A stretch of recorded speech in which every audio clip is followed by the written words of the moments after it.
Good morning, everyone. Thank you so much for being here today. My name is Hai Nguyen. I'm co-founder of Affluence, the company behind Protomatrix.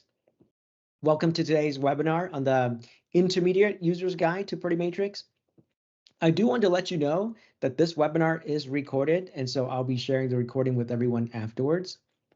In addition, there's the chat section where you can ask questions. If you have any questions whatsoever, please share them there, and I'd be happy to address them. It's a perfect opportunity to leverage my experience using Protomatrix and talking to thousands of customers over the years. So if there's any specific needs that you have, please be sure to ask. With that, I'll go ahead and jump into the presentation.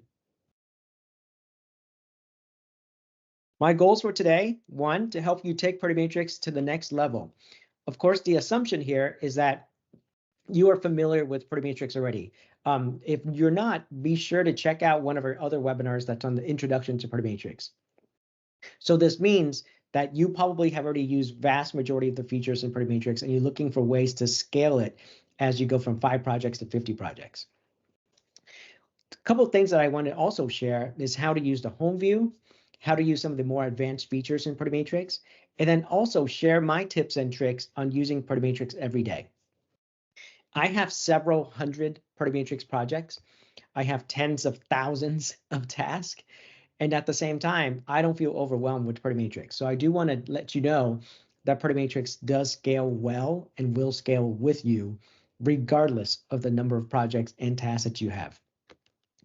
And then lastly, help you survive being overwhelmed. I think there's no question that we're just getting so many emails, so many tasks at any point in time. So I wanted to share any thoughts that I have regarding how to manage all of those things. Again, if you have specific needs that you want me to address, send them in the chat. It's a perfect place for us to have that conversation. Why do you even prioritize? It's so funny because obviously you've used Protomatrix and also you came to Protomatrix for a specific reason. I do want to share why other customers come to Protomatrix, and that is to better keep track on the status of work across many areas of responsibilities, to create alignment across team members so that everyone knows what's important, and to take back controls of emails and meeting. And what happens when you don't prioritize is equally as important, which is you end up losing sight of what's important and urgent, and you work on the wrong things. Or you feel busy, but you're not meeting your goals because you're running the treadmills, but again, they don't matter. And then you're completely overwhelmed by emails and meetings. And it is so fascinating because I've talked to individuals across both spectrum. The first are the people who are too busy to prioritize. The absolute irony in that is one of the funniest thing I ever hear. And whenever I hear someone mention that, I just chuckle a little bit because there's no better reason to step back and look at the big picture when you find yourself in such an environment. And the second thing that I've heard from some customers is that sometimes you just need a refresher as to why you should even think about prioritization. In the moment you realize how it all fits together and why it matters to you personally, that's when you come back to Protomatrix, and that's when you use Protomatrix to the fullest extent. So I want to mention this because I want you to keep this in the back of your mind as to why you want to use Protomatrix and why and what would happen if you don't. And if you have this in the back of your mind, then it'll help you scale Protomatrix from those 5 projects to those 50 projects. Remember that Protomatrix is a comprehensive email priority and project management software. So I do want to emphasize that for some of you, you might be starting Protomatrix at the individual level today, which means you're prioritizing your task and emails. But keep in mind that as you expand Protomatrix to your team, it's also going to help your team be aligned on key projects. And then finally, if you're expanding Protomatrix to your organization, it actually ends up creating a single source of truth to become more efficient and more effective. So regardless of where you are in the stages of Protomatrix today, what happens is that Protomatrix will continue to grow with you as you expand it. And you know what? Some of you might only use Protomatrix for yourself for the entire duration of using our software, and that's perfectly okay. But Protomatrix is able to grow wide and tall with that respect to within your organization itself. And I do want to remind all of you the quote attributed to President Eisenhower: what is important is seldom urgent, and what is urgent is seldom important. As you work on things, as you write things down in Party Matrix, make sure that you think about those dimensions. A couple of tips as you scale up Party Matrix, and then I'll actually jump into the product itself. One, I assume you've probably created at least 3 to 5 projects. That's the number one reason why you want to come here today, because if you're using fewer projects than that, then think about more around, using Party Matrix to manage your personal goals. But if you have a lot more than 5 projects now, there's 3 types of projects I want you to think about: transient project, persistent project, and informational projects. And so as I use Party Matrix, I actually have all 3 types of projects. Let me give you an example of each. A transient project has a start date and an end date. So for example, let's just say if you have an initiative for this month, right? And what that means is you have the goals, the task, and so forth that starts today and end within a month or a quarter. After that project is over, you can go ahead and mark that project as archived, and then it goes away. Persistent project sticks around. So when you add tasks to persistent project, they're there and you might mark the task as done, but the projects themselves don't go away. Example, at our company, we have a persistent project for each of our software application: our iPad app, iPhone app, Mac app, Windows app, Microsoft Teams app, Outlook app, and so on and so on. Each persists forever. And so the number of tasks build up, but then they get marked as done. And so now in each of those projects, we literally have thousands of action items over the years. The last type of project is informational. Now, informational is relatively broad. So when you're using Party Matrix, again, you might have those transient, persistent, but you might have projects just to track information. And so let me give an example. Let's just say if you want to build a template for your HR onboarding process. So what that means is that when you have a new employee, you want them to use a specific Party Matrix project in order to go through the checklist, right? And therefore, you want to create a project in Party Matrix just to track the tasks that you have. And then from there, you can create templates. And from those templates, you can automate, or rather, you can simplify the process of creating additional projects when you bring on new employees. Those projects themselves change, but they don't change very often. Another example of informational project might be a directory of resources that you have. So that could be links to documents, etc. So it is perfectly normal to have these 3 types of projects, and it's perfectly normal to have an equal distribution or an unequal distribution on those projects. But when you create these projects, do not be afraid to think of them within these 3 framework. As you expand using Party Matrix, make sure that you continue to track the things that matter to you. I think one of the challenges that I've seen over and over again is that, in the beginning, you write everything down, right, into Party Matrix because you're very excited about it. But after a while, you start getting overwhelmed because your quadrant list gets really long. And now you're like, okay, I don't know where I should put this task and so forth. So instead, what you should do is actually start removing the action items or marking the action items that are no longer relevant, and then continue to actually add the things that matter into Party Matrix. Because if you don't prioritize these tasks that's on your brain and get it out of your mind, then it will consume you.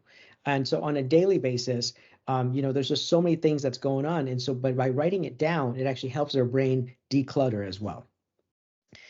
Next, make sure that you install Party Matrix extension in as many places as you possibly can. And it's so fascinating because so many customers do not realize how integrated Party Matrix is across the entire software ecosystem. For example, some of you might be just using our mobile app. Some of you might be using just our web app. Some of you might be using our Teams app, but we also have integrations into Outlook. We have extensions for Chrome, for Edge. We have integrations that let you pull in different connectors from other software applications like To-Do, Jira, Planner, etc. And so it creates one central place for you to track all these things. And then lastly, I actually strongly encourage that you try to integrate PM into your mobile experience. So for me personally, I have the Matrix iPhone app, but at the same time, I use Apple Mail, and there's no, Matrix for Apple Mail, but I use the inbox in my Matrix to forward any email that I have and be able to easily prioritize it. And it is so powerful, so useful to actually ensure that Matrix is tracking everything that is important to me. So if you have any questions around here specifically, make sure you ask them, and I'll try to address them. But I will show you how to actually tackle each of these tips as well in the product demo. I do want to mention that the webinars are recorded. And so you've probably seen some of the other webinars that we've broadcasted before. The introduction to introduction to Matrix for those who are a little bit newer. And so if some of the stuff I'm talking about today is a little bit over your head, make sure you go and review the introduction one instead. And then, of course, there's always other webinars that's a little bit more deep dive into specific topics, such as email management or templates. Okay, with that, I'm going to go ahead and jump into my Matrix, and I'll try to walk you through these things that we've talked about. So here I have my priority matrix. Okay, so let's start by talking about those various types of projects. So let me give you an example. You know that if you go to your project list, and by the way, I will go through this relatively fast. And if you want me to, slow down or show you again at the end of the webinar, I'd be happy to. So when you go to the project list, a couple things that I want to give you tips about managing your projects. As you can see in my demo account here, I have a couple dozen projects. One of the things that I really like to do is I like to star the projects that are active. So what that does is actually pushes those projects to the top of the list. Now, because I have several hundred projects, if I just have them in one long list, it's virtually impossible for me to know what's going on or, how do I focus my time? So I always star roughly 5 to 10 projects. So what that means is now that's top of my list, I can actually jump to them very easily. Now, all these other projects, when they get modified, they'll move up and down here and I can get to them. But I highly recommend that if you have more than 10 projects, make sure you start starring some of them. And not only that, starring makes it very easy for you to keep track of things that matter. Okay, so that's my first guidance for you to starring these projects. Now, when we talk about project creation, if you go to add project here, you probably used to create a project from blank, a blank project so many times before. One of the things that customers don't really do too often, but they should, is actually to use our other types of projects and other quadrant name customization for their specific needs. So let me give you an example. If you go to public templates here, we actually have a few dozen templates here, but we also have almost 100 templates that's available on our website. And we actually have a blog series that has more than 1,000 different Matrix templates and how to use them. So what that means is that Matrix offers you the ability to use our software to solve almost any type of challenges that you have around prioritizing your tasks, prioritizing your emails, managing different types of projects. So if you have a specific challenge where you need, Party Matrix to be used in certain ways, everything from organizing, for example, you know the Eisenhower matrix, right? The do now, do later, but also the 30, 60, 90-day plan for managers. I like this because on a quarterly basis, you should use one of these projects to plan out your quarter. So that allows you to go and plan out what are you going to do this week, what are you going to do next month, what are you going to do the month after that. And if you're a new manager, this is a very, very helpful way to be on top of it.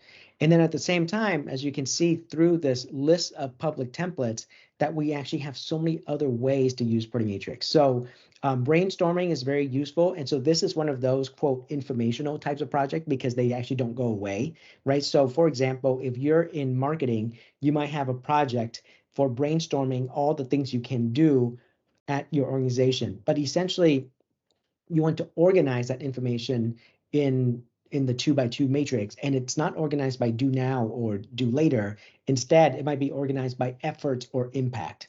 So as you expand your usage of Party Matrix, don't worry about creating more and more projects. It's actually perfectly okay. In fact, maybe I err too much on the side of creating too many projects, but it's totally okay because it helps me stay organized. And it helps me track all these things that I'm thinking about at any point in time. So I would like you to actually go and explore these other templates and see which one actually is helpful to you. And as you can tell, some again are transient, right? This 30, 60, 90 days transient. This brainstorming experiment is persistent slash informational. Um, and then if you go through and you can see SMART goals, um, and one-on-one meeting templates and so forth, we try to actually add more information, guidance on how to use each of these types of templates and tips and tricks. And actually, we have a really good initiative that's coming up in the next couple of months to expand our training materials for every single one of these templates. So also, if there's anything that stands out to you and you feel like you're not able to take advantage of it, reach out to us. That's your best way to get us to actually respond to your needs and provide you the information that you need to be successful with Matrix. Okay, so you can get access to this public templates. I can share the link in the chat in a little bit, or if you reach out to me, I can show you how to get there as well. Going back to create project here, make sure you explore this public template section. The other thing is, for those who haven't used our Create with AI, definitely try it. I think it's actually really interesting. So I've obviously used it a couple of times myself. And what happens is you put in your goal here, and when you put in your goal, you click next here, and our AI system will actually generate series of tasks for you based on your goal. Let me give you an example. Maybe you want to get a promotion this year. Maybe you want to get a raise. Maybe you want to negotiate XYZ or improve your operational efficiency. So a lot of customers will, go and create their basic blank projects, but then they're not taking advantage of generative AI to actually give them ideas on the things that you can do. One of the things I like to do is actually to use this to create a lot of different templates, a lot of different projects, and then pick and choose what I like and move that over to my own project. So you don't have to follow to the letter of these AI generated outputs, because in reality, they're not always great. But the idea here is to give you a lot of ideas, right? And so that's sometimes extremely helpful. And so make sure you play with this. I would definitely go on a monthly basis, create a project based on whatever goals is that you're thinking about. And then from there, see what ideas are good and use it. And then don't be afraid of deleting the other action items. So I highly recommend that. Um, I assume that if you're using Matrix for a little bit, one of the things that you've started doing is actually repeating tasks over and over again. So make sure that you use your template system. So as you might know, Matrix allows you to save any project into a template. So what that means is then when you launch a new project, it actually copies, it clones the template project and then automatically set the due date for you. It is so useful for several scenarios, which is, client onboarding, right? Every time you bring on a customer and you have a series of tasks you have to do for them, guess what? You don't have to go and create a Matrix project and create those tasks over and over again. You just create a template from Matrix and then launch it whenever you have that new customer. Same thing with employee onboarding. Same thing with the sales process. So if you're running an enterprise sales process and you have a lot of tasks that you have to do, and that could be everything from engineering customization to contract negotiation to invoicing, et cetera. Again, once you've created a Matrix with all those action items in place and all the due dates in place, save it as a template. And now everyone who's on your team will be able to save a ton of effort by launching from the template instead of having to create everything from scratch. One of the things that's less obvious is the ability to import from CSV. So I'll show you how to do this now. So let's just say if you go back to your list of projects here. Okay, so let's just imagine if I go back to my list of project here and I go back to this quadrant view, at the top right here in the project details, I can save the project as template, which is what I mentioned to you, but you can also save it as a CSV. So what that does is it actually takes the entire matrix, save it as a CSV that you can open in Excel and start editing. Sometimes it's a little bit more useful in this case if you have a specific process or you're trying to edit a lot of stuff at the same time. You export it as CSV, you make those changes, and then you save it as a local file. You could even share it in your own OneDrive account or your own internal SharePoint. And then whenever you launch a new project, instead of creating from our template, you would create a project from a CSV. So I like doing that sometimes. I don't use that feature too often, but it is useful for customers that want to sort of build out a massive, massive list of internal types of projects that they can launch using Protomatrix. It's also a good way to export your data too from Protomatrix if you need it to. Okay, so those are the different types of projects. Now, one of the things I want to highlight is how to use the home view, because I think that's, you know, when someone who's new to Protomatrix, their home view doesn't get that overwhelming. But as you use Protomatrix more, the home view gets populated real quick. As you can see here, when I click on my home view, it has 56. So what that means is that there are 56 items that requires my attention. Now, as you know, the things that are coming up here are things like, notifications for due dates, notifications for reminders, something's been delegated to me. So for me personally, on a daily basis, I actually get almost a few hundred notifications on my work account, which is a lot. And so what I like to do when I start my day with Protomatrix is I always go to the home view first. That's where I always start. And then I just browse through it like this and see, okay, what are the things that's important to me? And typically, I look for my icon, my avatar here, right? When it has my avatar, it means the item's assigned to me, and that's the one that's most relevant to me. So that's how I generally look at it. And then afterwards, I would click on each item and then, see what notifications is all about, what the item is all about. And then as I browse through that, this goes away. But sometimes I actually don't need to look at any of these and I want a clean slate. So what you do is you go up here, you choose clear notifications, and you can clear all notifications. Now, when you clear all notifications, everything goes away, but anything that has a recurring due dates or recurring reminders, they'll start popping up again. So that is why, if you've seen some of my other webinars, I always, always strongly recommend that you set recurring reminders on your most important task, because by doing that, it keeps on popping up into my alert view until I get it done, right? It is a powerful way to trick your brain because your brain is always just going and chasing something new. And so, if we set just one due date and then we don't remind ourselves, we don't set reminders, that due date's going to come and then you're overwhelmed by a bunch of things that's on your plate, then you forget about it. And now suddenly your most important tasks are gone forever, right? And you're not going to get that done. So by setting those recurring reminders, even when you clear these notifications in Protomatrix, when those recurring reminders trigger again, it'll pop back up. I always set recurring reminders for all the most important tasks that I have, especially for customer follow-up. I would say something like due in 1 month and then remind me monthly.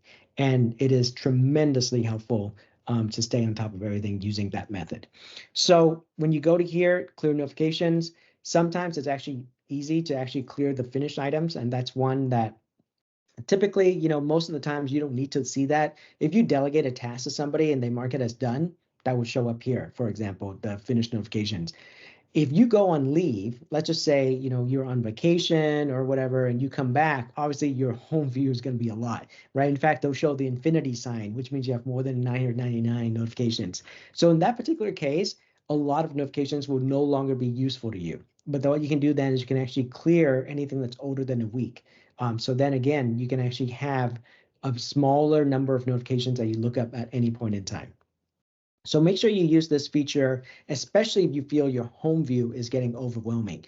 And if the people who are truly OCD about this, what they do is they clear notifications every single day. So then the next day, when you start your day, you get the alerts again on the things that matter to you. Now, of course, make sure that you actually look at those alerts that are for tasks assigned to you, because I think that's actually very, very important. There's a couple of things that I actually want to show you here as well, which is you can also clear specific notification. This feature is not super obvious, but what happens is you can actually, from this home view, you can actually go into multi-select, you can print, you can export, you can move items directly from here. So it's actually very powerful. So for example, here you see how I actually turn on multi-selection, and so I can actually select a bunch of items and mass change them at the same time. The other view that I like in the home view is the visited. So sometimes when you view an item, And then what happens is it goes away from your alert. But then you're thinking, wait a minute, I need to go back to that task that I saw just now because I have something else I want to mention. So the visited view is where you see all these tasks that you've browsed recently. So I've gone to this view so many times because, again, I have something that I looked at and then, I'm distracted by something else, or I look at something else, and then being able to go back to something that I looked at earlier, it's all here in the visited view. And now, of course, this is only 50 or 100 tasks. And so beyond that, then it's not tracked. But the other thing you can do too is actually go to the agenda, which is where you see the tasks that you have across time. So remember that when I talk about importance and urgency, right? If you're thinking about how you prioritize the things that you have, well, using the 4 quadrants is a very powerful way to mark importance, but you have to set due dates to mark to mark urgency. If you don't set due dates, how do you know when to work on things? And so again, it goes back to my emphasis on setting due dates and setting reminders. But if you have things that do have due dates, then you can actually access them here in the agenda view. So if you think about it, the way Protomatrix works is really we have a database of tasks, right? And that task is linked to you. And then afterwards, you can think about how do I actually view all this data that I have in the different forms, right? The quadrant format is just one way of looking at that data. But then you can go and look at it from the perspective of time. And so that's what the calendar view, that's what the agenda view is for. And if you look at a Gantt chart, that's a dependency view. Or if you look at the list view, then just take everything that you have and put into a list so you can sort and so forth. Or the one-on-one view, which is a people-centric view. So I want to keep that in the back of your mind, which is the more information that you have on a per task basis, the more ways you can sort that data. And so the agenda view here is a way for you to see all those things that you have due dates. Again, one of the things that's powerful about this that's not so obvious is at the very top right here, you actually have so many other options to filter this information. You see here, when I go to the agenda, I can see what are all the things that I own, right? So if you are an individual contributor, then items that I own is the most obvious way for you to see it, because then you can see what tasks are assigned to you that's coming up, right? Then you just work on those. Now, if you're a manager, then you want to go to change items I follow. The difference is if I create a task and I assign to another person, I want to know if they're getting done or if they're coming up, right? And so as a manager, you want to go to items I follow. Now you can actually see a lot more tasks across your entire team on anything that's relevant to you.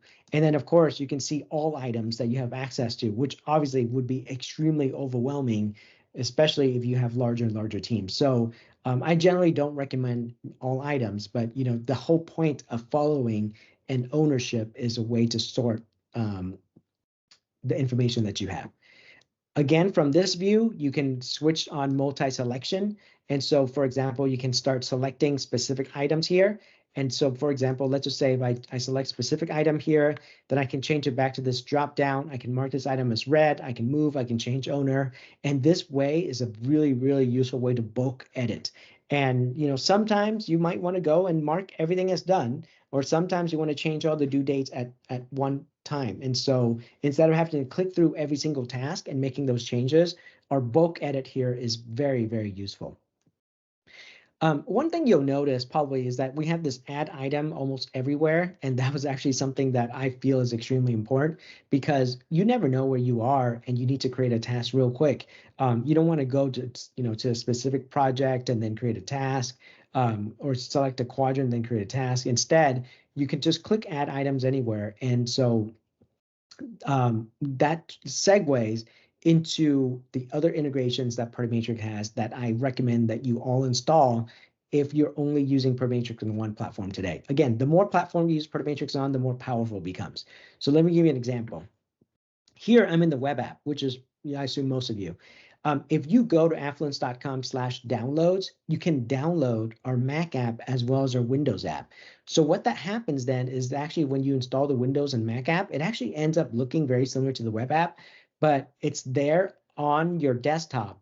And so you can pin it on your desktop, and now you can access Protomatrix very easily. Because sometimes, opening a browser, go to protomatrix.com, takes a lot of steps. And so you can actually install that. So I highly recommend that you install the desktop app and get familiar with it, because it makes your access a lot easier. But if you don't have if you have Microsoft Teams, you can actually also install Protomatrix from Microsoft Teams here by going to the App Store, install it, and pin it. And of course, in the Outlook app, it's the exact same thing. So I'm not going to go into email prioritization, because you probably know how to do that already, and you can check out one of the other webinars. But there's one cool thing inside Outlook. This is relatively new, which is if you go to, you can actually install Protomatrix here in the left-hand side, and then afterwards you can pin Protomatrix here, and now you can actually access the entire Protomatrix web app inside Outlook itself. So this is relatively new, and Protomatrix is one of the very, very few universal apps. And so what that means is inside the Microsoft ecosystem, we're everywhere. So so that universal app makes it easy for you to access Protomatrix without having to open our, a website or our browser, etc. One thing you'll see here on my top right is actually my Edge extension. So our Edge extension is the same extension as Microsoft, as our Chrome extension. So what happens is you click on extension, then you go to the extension app store and search for Protomatrix, and then install it. Then once you sign in, you have this extension that goes with you everywhere. Make sure that, once you have it installed, you actually turn this button on to make sure it's visible, always visible. And so now whenever you're on a website, you can actually click on the extension and then create a task from it. So I actually use this several times a week. So let me give an example. So we use Zendesk at our company to manage customer tickets. And then sometimes within Zendesk, we actually have an integration in Zendesk itself that pulls in your Protomatrix data, and you can actually check the status of things from Zendesk and then opening in Protomatrix. But sometimes I actually want to create a Protomatrix action item from a Zendesk ticket. And so instead of, opening Protomatrix, copying the link to Zendesk, go into Protomatrix, create a task, paste the link and all that, I can bypass the entire step. All I have to do is click on this Chrome extension here, or Edge extension here, and I choose create new item. And then I can choose what project it goes in. I can assign to somebody directly from here. In fact, I do this, if I see something that's on our website or something that's on a web app that I think should be fixed, or, I need to assign to product and engineering to review, I literally would just click on this extension, send to Protomatrix, and it assigns a task to them. It attaches the screenshot as well, and then I can type in the notes or the conversation, whatever it is that's important. So as you use Protomatrix more, one thing you'll find is that you're going to have ideas on tasks from anywhere, right? You're not going to be inside Protomatrix all the time.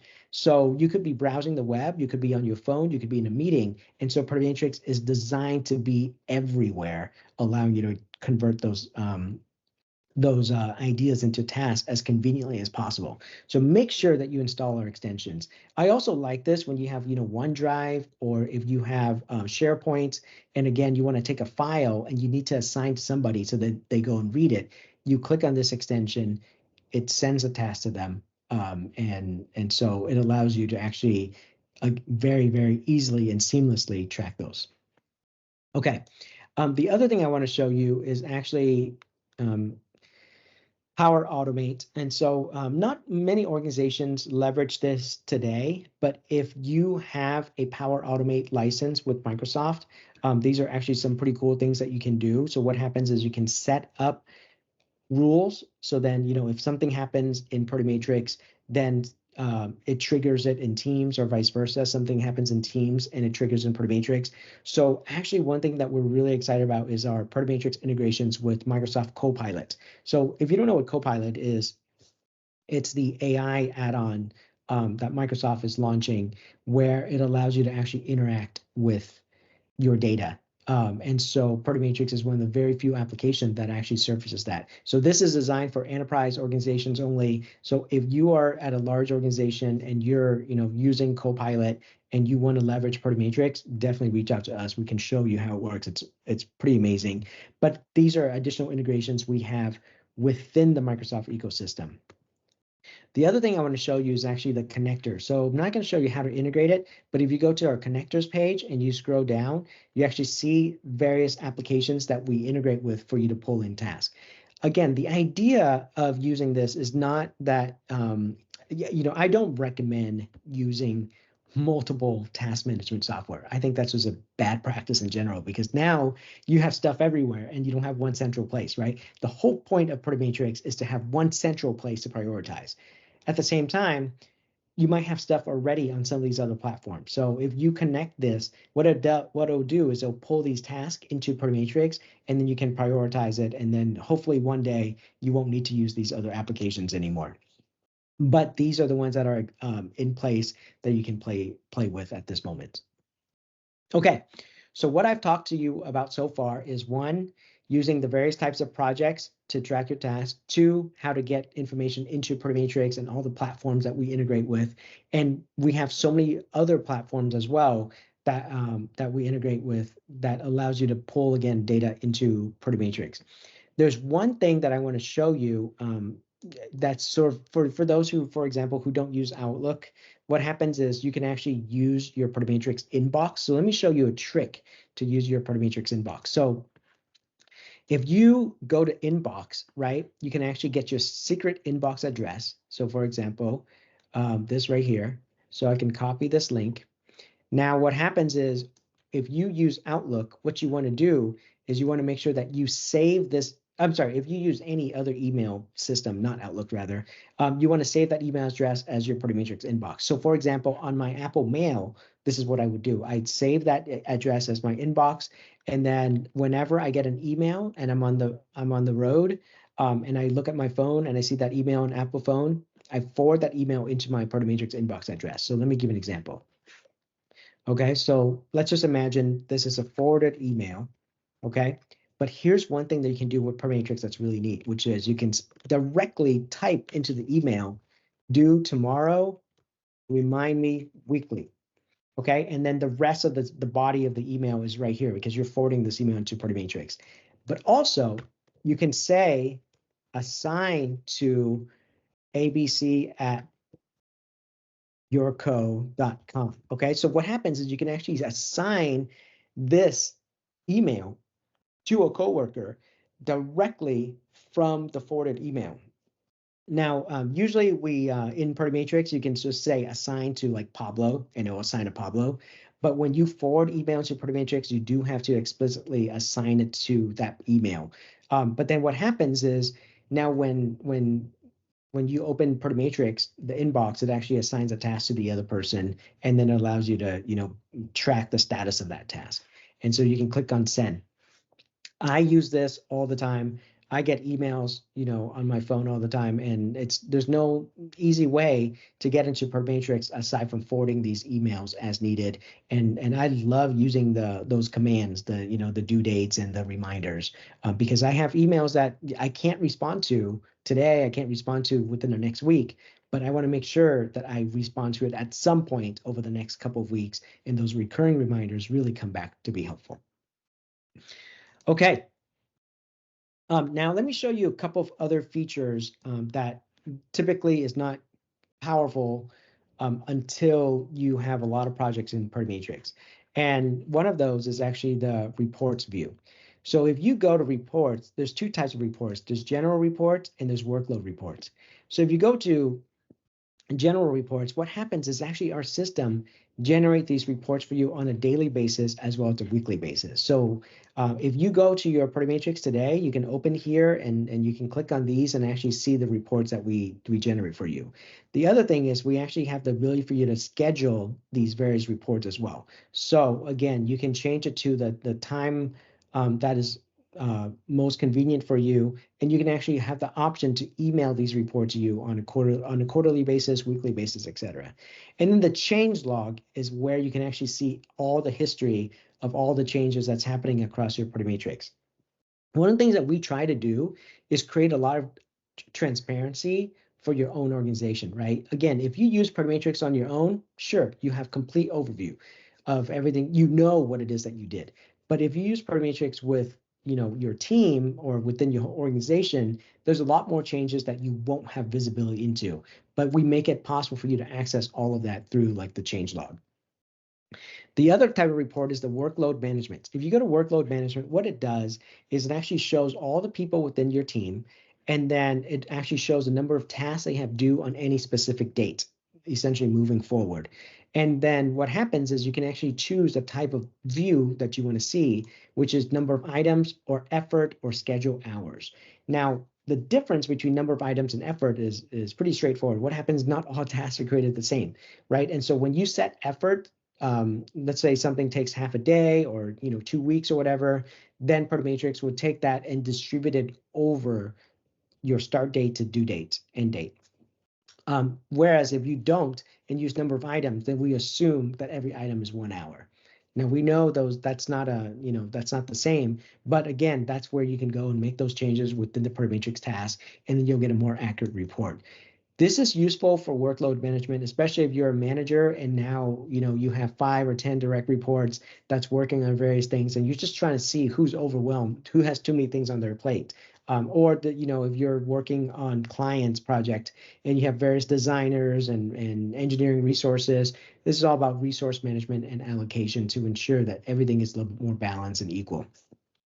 Similarly, if you are an individual contributor and you have a lot of stuff on your plate and your manager keeps on assigning you stuff, this is the view that's also very helpful for you to show, hey, by the way, I have a lot of stuff coming up next week. If you keep on assigning me things, something's going to drop. So something's going to give and I won't be able to get them all done. And so again, use this as a way to communicate to others on either your workload or to see their workload. And then you can click on each of these numbers and actually get a drill down directly inside the Protomatrix across all of your projects. So that's the neat thing. So it's not just in one project, it's across all of your projects across all of Protomatrix. So it's very, very useful because that master view, the view across everything is one of the most powerful way to know how everything fits together. I mentioned the word master view, and actually master view is a concept that we've had in Protomatrix for a long time.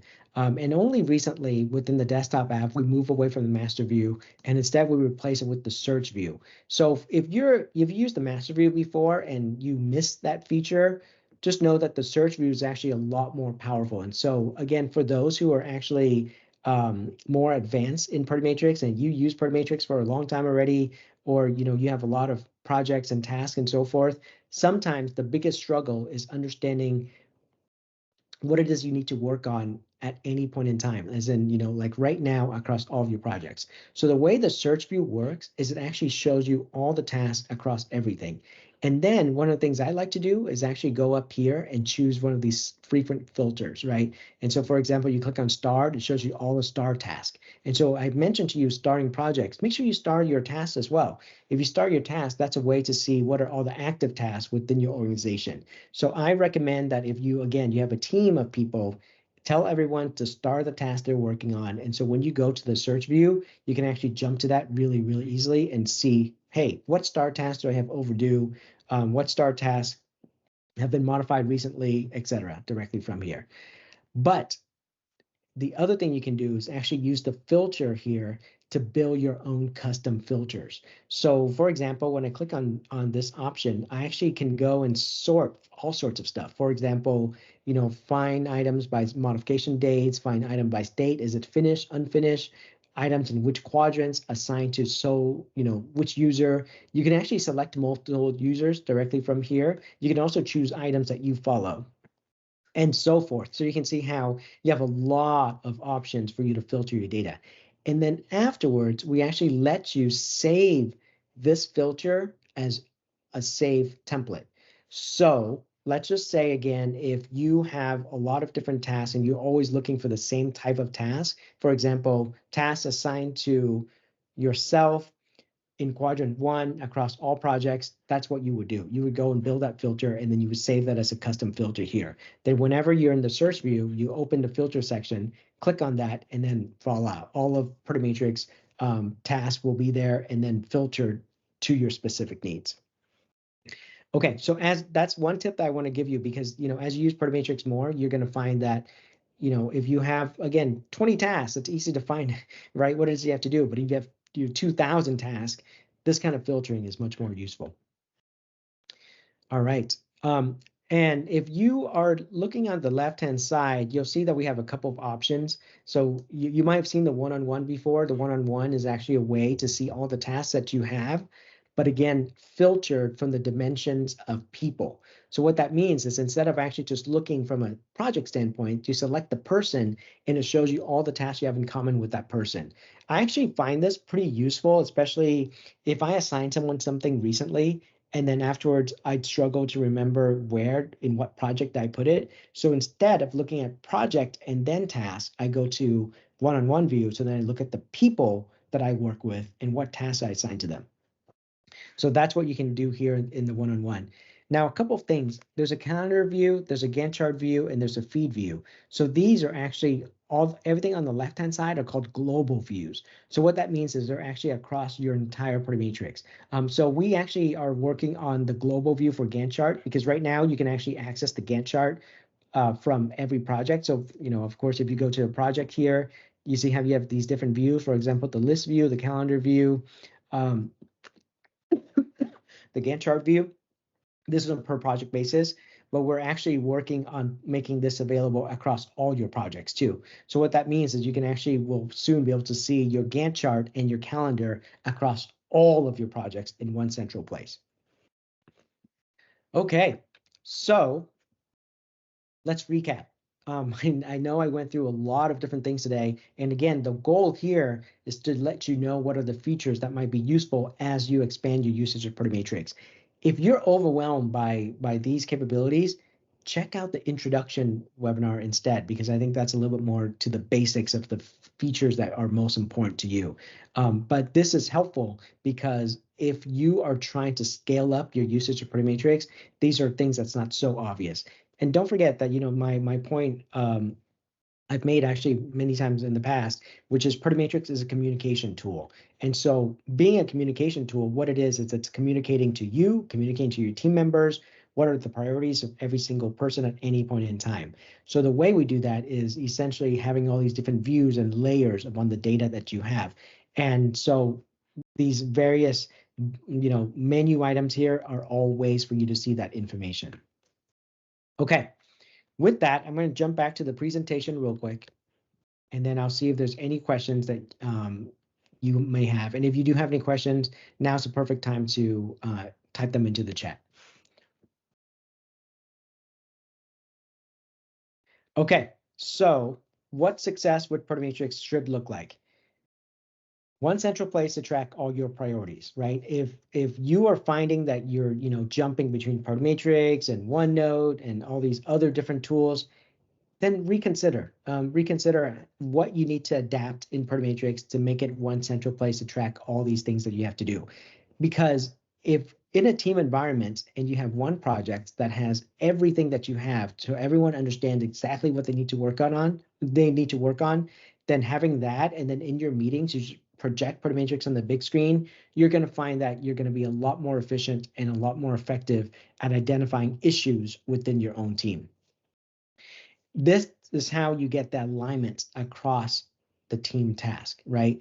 By creating that transparency and creating that visibility. One of the things I always say is your goal is not to, have everyone always be on the same page, which is within Prometrics, and you type in the information in there and everyone agrees.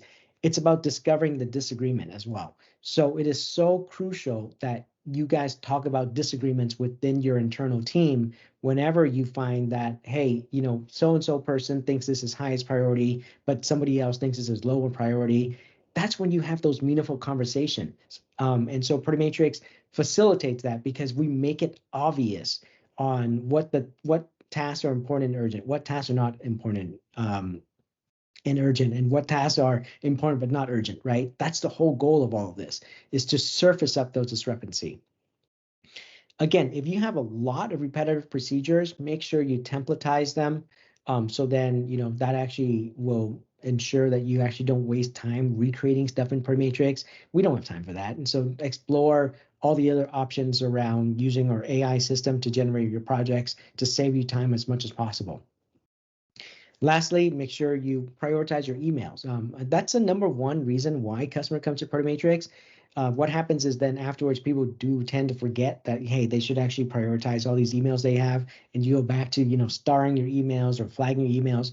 But guess what? Starring and flagging is not sufficient to ensure that you answers all those most important emails. So forward them into your Protomatrix, which again, something I do all the time, or use the Outlook extension to prioritize email and delegate email. And you'll find that it's actually a lot more useful as a way to ensure that you never let these important emails fall through the cracks.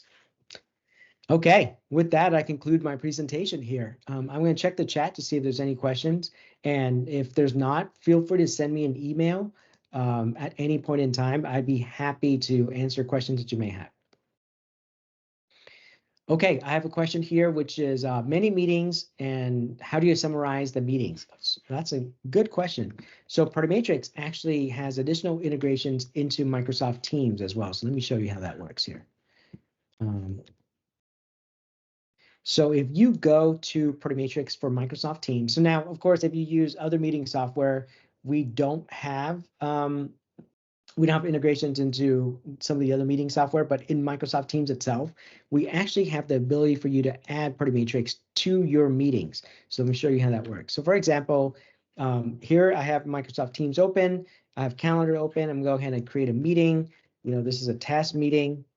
Okay, so I have this test meeting here and I press save. So now when I have a meeting in Protomatrix, one of the things I can do is actually click on this plus icon here. I can choose Protomatrix. And actually I can load up my Protomatrix and then I can actually create an agenda in Protomatrix here.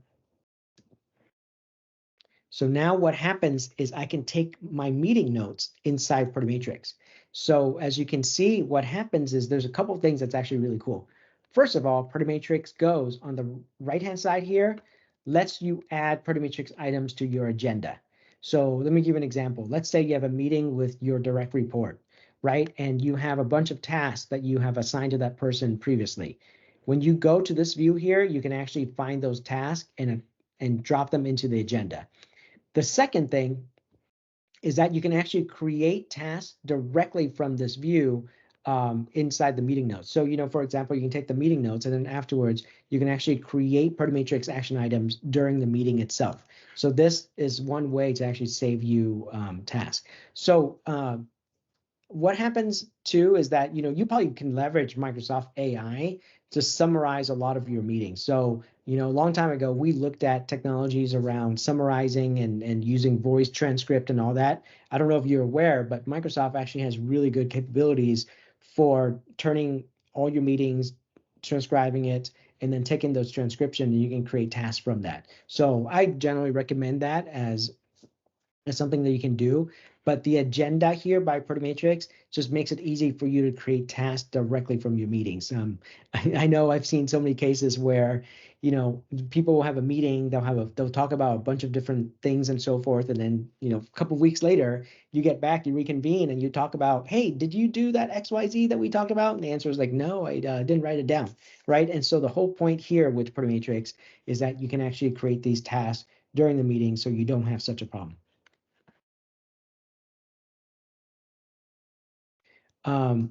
So next question is here, I receive thousands of emails. How do I prioritize that with AI? That's actually really interesting. So we don't help you prioritize automatically. So the way it works in Protomatrix, for example, here I have Outlook open. And so you've probably seen this before, but if you go to Outlook here, whenever I have an email that I need to prioritize, I can actually click on the apps here, choose Protomatrix, and then prioritize the email, right? And then I can leave this pin so then anytime I click on an email, I can actually convert it into a task very easily. But this is done on a manual basis. So what that's doing is I prioritize the email, I choose the project, I choose the project, I choose the quadrant, I assign it to somebody, and I click capture. But if you have a lot of emails and you want to organize it, the way that you would do it is to actually create forwarding rules in Protomatrix. So the way it works is this. When I go to a project in Protomatrix, for example, here, every quadrant in Protomatrix has an email address. So what that means is I can actually click on this top right here and I say get secret email address. Earlier, I showed you how you can get a secret email address for your inbox. Well, you can actually get a secret email address for every quadrant, for every project, and assign to every person, all inside Protomatrix. So as an example, what I've done is I have a project for my Microsoft emails that I receive. So whenever I receive an email from a Microsoft.com, I actually create the rules inside Outlook to forward that email into my Protomatrix. So that's how I keep things organized. So imagine if you have thousands of emails, but you're working with different clients, external clients, or even internal organizations, right? What happens is that you can create these different projects, create these rules in Outlook, so then whenever that client sends you an email, it gets forwarded into Matrix. There's no good way, honestly, to understand what email is most important across everything. So, I wouldn't say that our AI or anything that we're working on will come remotely close to that. But all we can do is help you organize it a little bit.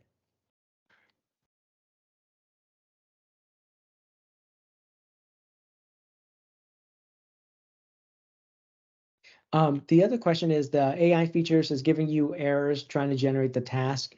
So if you could reach out to us, let us know the details there, that'd be fantastic as we can actually review that. So there's two ways that you can actually, well, there's multiple ways, but the two most obvious way to generate, to use our AI is in that project creation, when you go to create project and create with AI and you type the goal here. Now, sometimes we actually, the way that works with the AI is that there are certain types of goals, certain types of projects where the system will not generate a project for you. That's just the way it is. But if our error is not showing you the details that you need, just reach out to us and we can review it.